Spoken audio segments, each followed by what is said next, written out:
लक्षात घेतलं पाहिजे की कोल्हापूर महानगरपालिका किंवा महानगरपालिकेची निवडणूक ही स्वतःच्या इमेजची निवडणूक असते. 2015 साली आपण लढलो, त्यावेळी देखील थोडक्यात आपला पराभव झाला, कारण आपल्याला सर्व यंत्रणांचा अभाव होता. मतदार आपल्या बाजूने आहे, मतदारांना शिवसेना पाहिजे.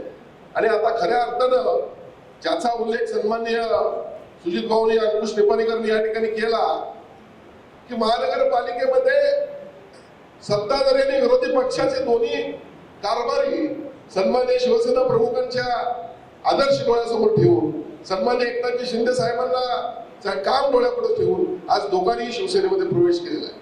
आणि म्हणून शिवसेनेची ताकद फार आता मोठी आहे, ताकद वाढलेली आहे. खऱ्या अर्थानं आजचा मेळावा या होणाऱ्या उद्याच्या निवडणुकीच्या तयारीसाठी आपण घेतलेला आहे.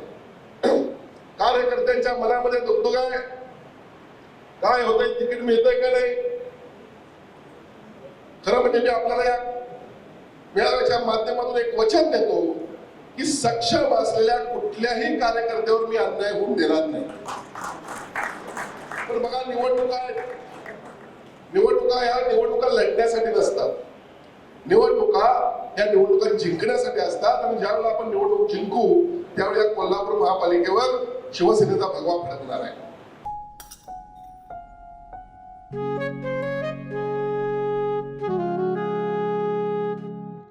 बाबा, आज येताना बासुंदी घेऊन या ना. अगं, कालच आपण आईचा वाढदिवस होता म्हणून आणली होती ना. ऐकलं, गोकुळची बासुंदी पुन्हा खावीशी वाटतेय. खरं सांगू, मलाही खावीशी वाटतेय. पुन्हा पुन्हा खावीशी वाटणारी गोकुळ बासुंदी.